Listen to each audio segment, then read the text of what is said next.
Hello, welcome to another edition of Simple Groundwork and Diorama Techniques with me, your host, Bill Grigg.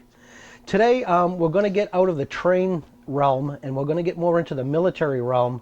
And I told you we're going to talk about putting in some buildings and adding some rubble. And I do a lot of blown up vignettes. You know, I like to have the war-torn look to things. So that's what we're going to cover today.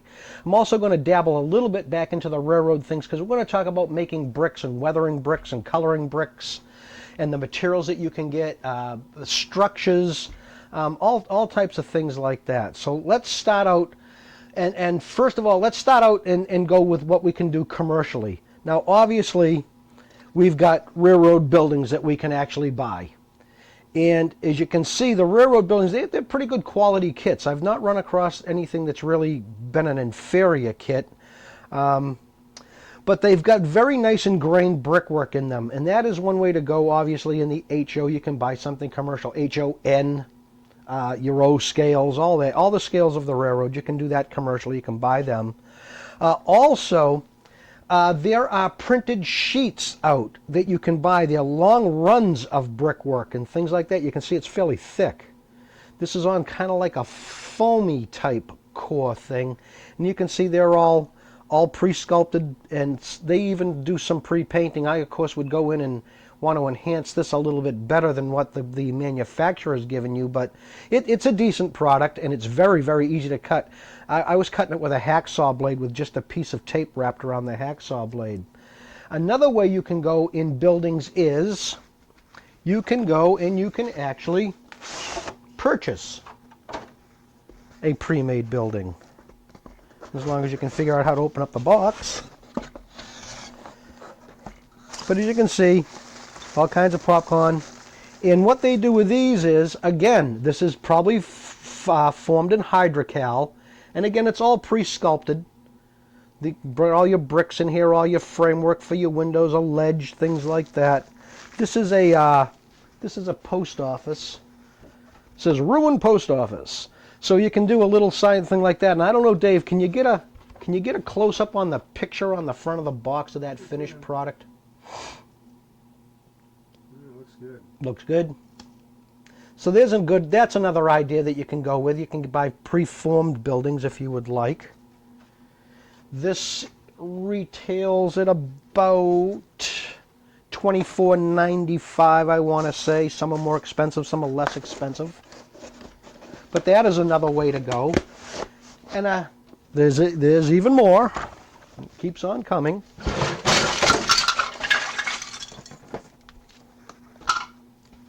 Help me! I'm being attacked. There's another way you can go also. Now these are very different buildings. These, believe it or not,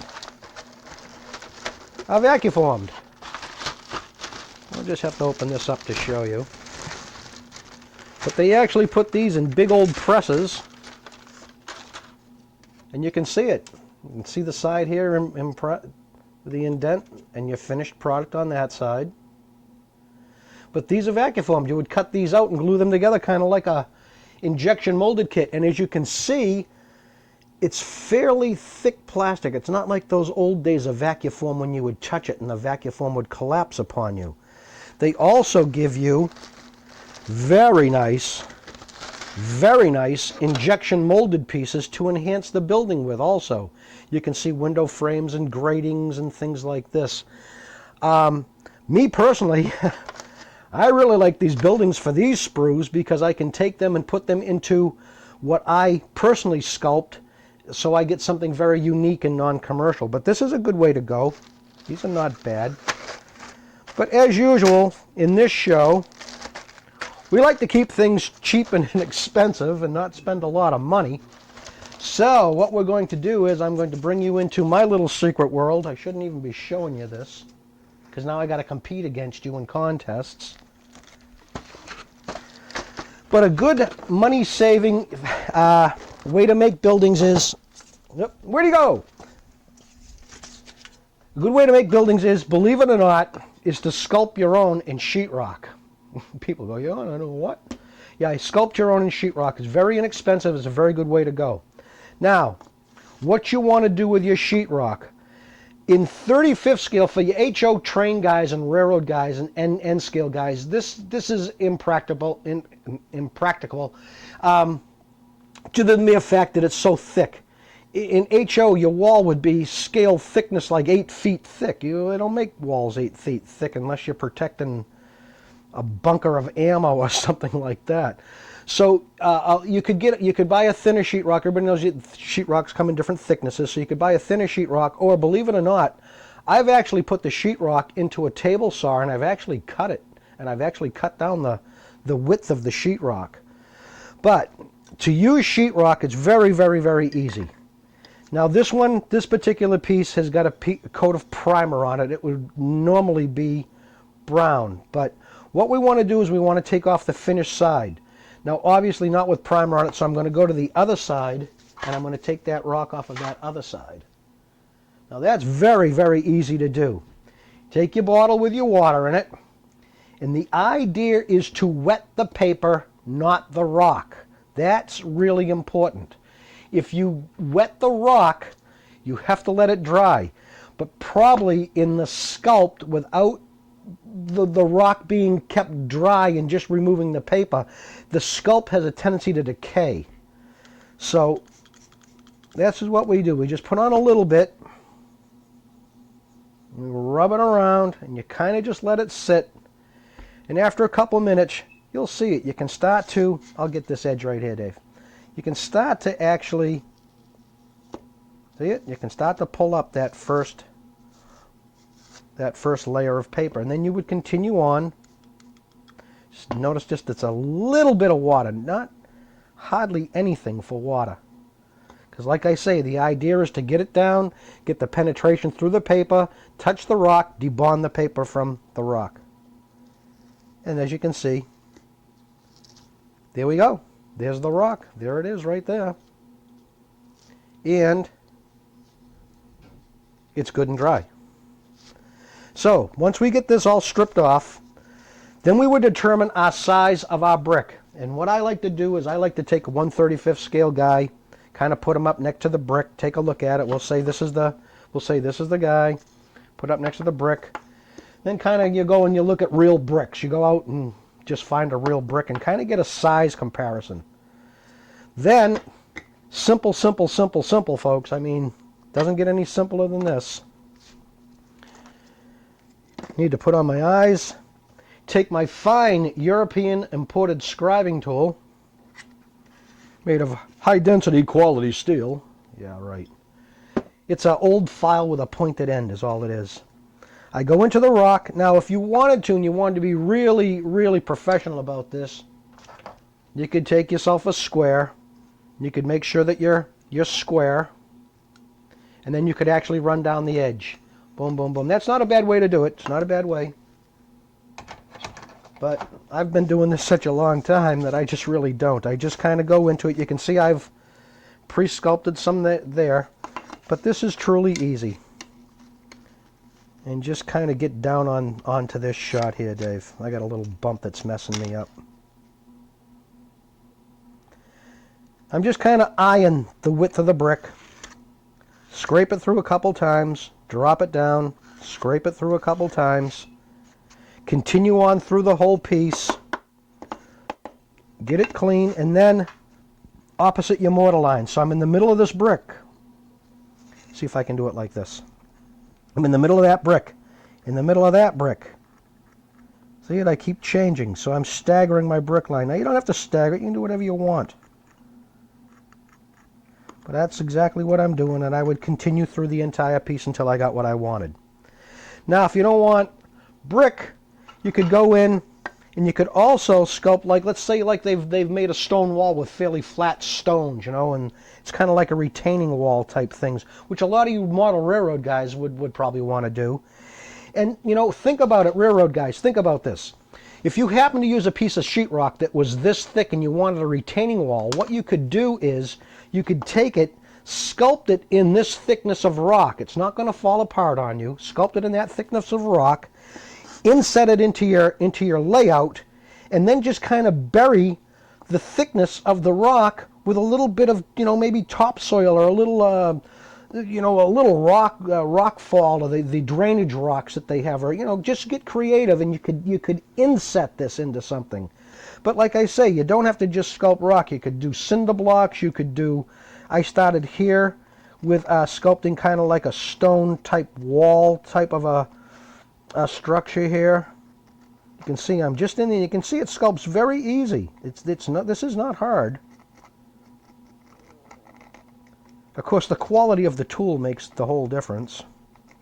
I used to have a friend that used to do this with a sheetrock screw. That was his imported European scribing tool.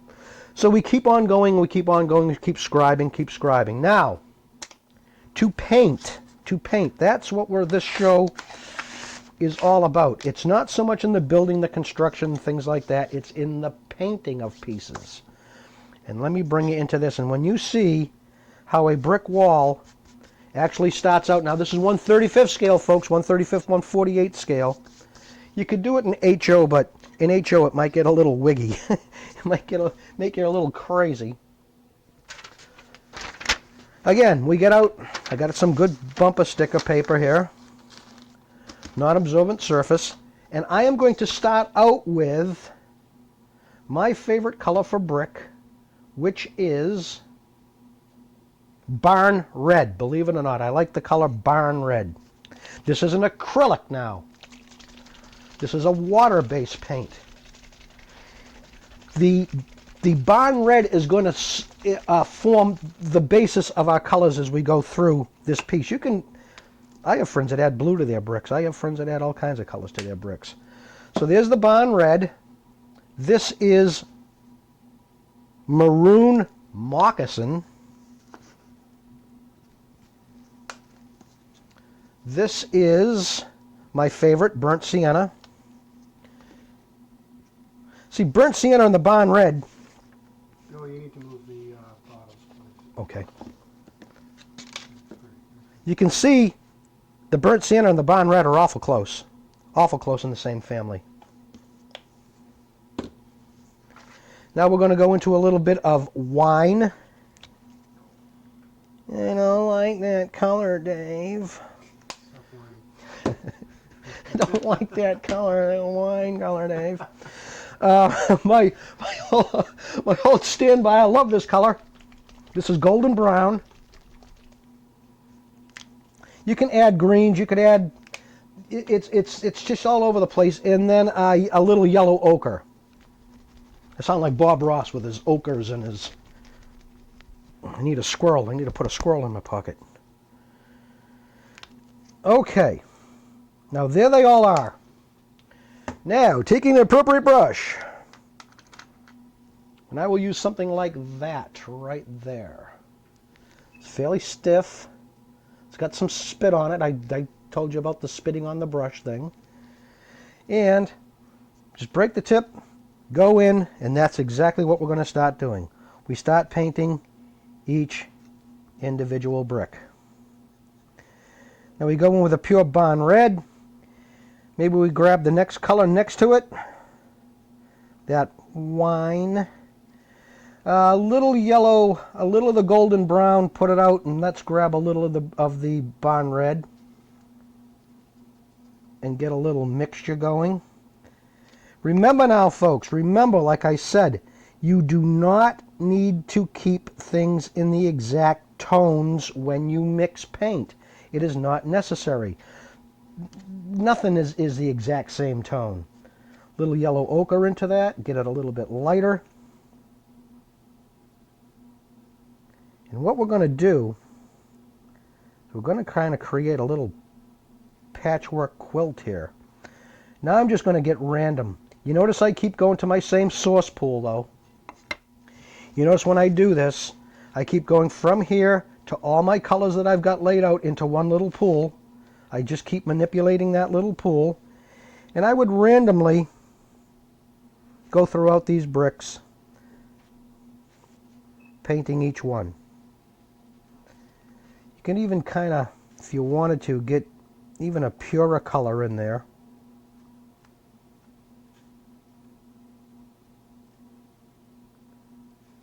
It all comes out in the wash. I can't really see. I haven't got enough light over here right now, but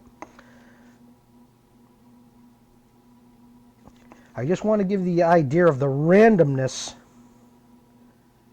of the colors. Let's get them grouped more so you get more of an effect here. Like I say, I think I'll get a little bit different. And of course you can mix two adjoining colors together and just keep going. It's all just random, random, random, random. You would do the same thing here, folks, on your plastic buildings as well. You would do the exact same thing. I'll show you an example a little bit later on of the plastic painted and finished. I've got a 2-engine stall shed that I could show you guys. But again, we just keep going. I really want to emphasize the difference in colors. This is what I'm really trying to really get at with everybody today is don't get hung up and it's all got to be the same. It doesn't have to all be the same. It's just not that way. You do this in your debris too when you start adding your debris. Try to vary the colors within the debris. I've seen so many people, they got this big vast debris field, they painted it neutral gray, they washed it black, and they dry brushed it light gray, and that's the whole deal. This giant debris field of all one color. It doesn't, I don't know, in my mind it doesn't work. Although I have seen pieces like that take awards.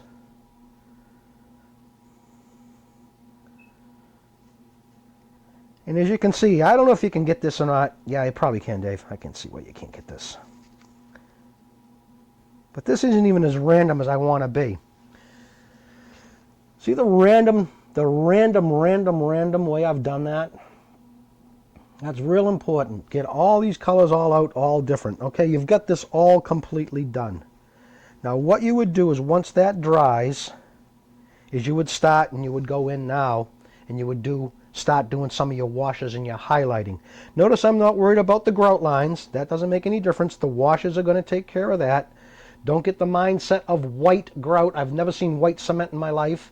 If you're going to do grout lines, you want to get gray, darker gray, and maybe even wash into that darker gray a little bit. But that's what we're going to do next. I'll show you how we go from this into coloring. Okay, folks, here's a great example of an HO building done in this fashion here, the same that I did in my 35th scale, but I transferred it over. And Dave, if I want you to get in good and tight in these bricks. Get good and tight in right around in here in these bricks. Now if you notice, folks, there's all kinds of colors in this building. This was just such a great kit. The bricks were so pronounced in the mold. It was really, really easy to paint. I went in, I believe, with a 5-0 brush. It is in acrylics. I did pick up acrylics and use this, but it is an oil wash. There's 29 different colors of bricks in here with variations within the 29. But I did the same thing. I kept going to my pool, manipulating my pool out of my Bond Red and going in with all these other colors. But you can see what happened is what I'm going to show you next is the oil wash. You can see how the oil wash has taken all these colors of this patchwork quilt here and how it's all joined them together. It's the unifying color that joins everything together. So let's get this out of the way so we don't get any paint in that. And back to our artist oils, back to our low odor thinner, and back to a fairly good brush. Fairly stiff-tipped. Get myself a cup. Put in the oil. This is my favorite color. This is raw umber. Raw umber is your unifying color. Ties everything together. Now, because the rock is so dry, it's going to take this and it's going to suck it right on up. But that's okay. put a little thinner in.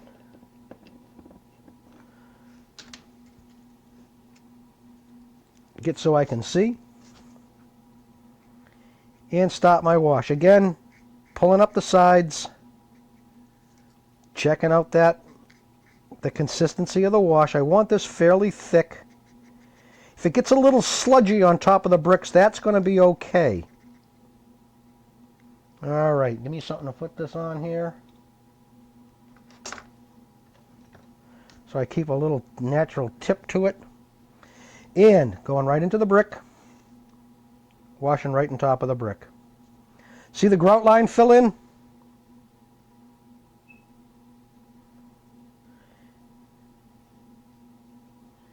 You can see it.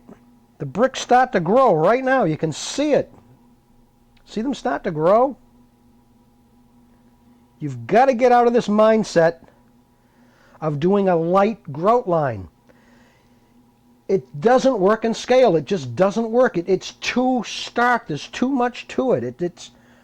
I see a lot of railroad guys do that. I'm just like, what are you doing? Well, that's the way it's done. No, well, no, it's not. It's not the way it's done. And especially when you get up in the 35th scale. Now, in 35th scale, I'm going to take a little bit more of this oil where it's a little bit darker. I mean, a little bit thicker in my jar here. And I'm actually going to start putting kind of like a sludge mix on top of each brick.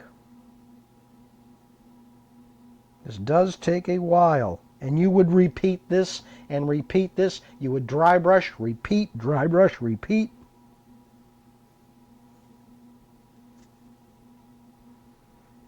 And just keep going. But you can see how it's starting to tie all the random colors together. You see that? Yep, you can see that. Beautiful. So you're getting out of that patchwork quilt. Now on my lighter yellows, and like I say, I have friends that do greens, blues. They're all over the ballpark. They're in every spectrum of color that exists. They're all over the ballpark in their brickwork. You just can't believe what you are seeing. But the biggest part of this is put it on, let it dry. If you got a brick that's too yellow, like you can see a couple of these are very, very yellow, I go in. Of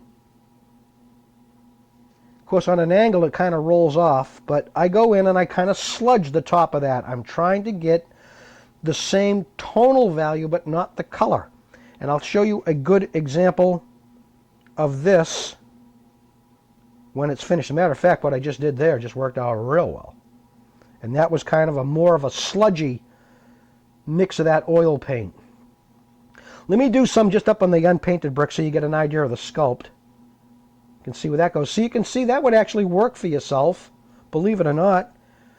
If you wanted to be kind of a lazy painter, like some of your railroad guys. No, I shouldn't say that. Easy, Bill. Easy, Bill. Not that I got anything against the railroad guys or car guys. Not me. But you can see, if you were a little bit lazier painter, and you didn't want to go through all this, oh, I don't want to do that. Well, I understand that. It's an awful lot of work. But you can see it works pretty well on this. And again, what you would do is you would just vary the thickness of your washes, you know. So let me give you a good example of this finished product, and then we will say goodbye.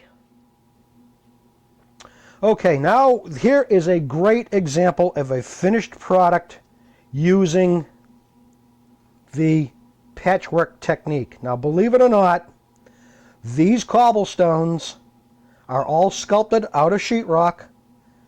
You can see I cut them down. See the thickness on the base? I used a third place trophy base or a second place trophy base. Very nice, gives, you know, nice presentation. But this here is exactly what this piece looked like before I washed and dry brushed and washed and dry brushed and washed and dry brushed. Now, I don't know if the lighting is good enough here, but there's such subtle tonnage differences between all your cobblestone. That's what you're looking for. You do not want things to be in one color. So keep that in mind. I hope you've learned a little bit of something today. And come back and join me for our next episode, and we'll start actually adding the debris and the rubble around it and whatnot like that. So thank you very much. Come and join me again. I'm Bill Grigg. It's simple groundwork and diorama techniques. Thank you very much. Have a good day.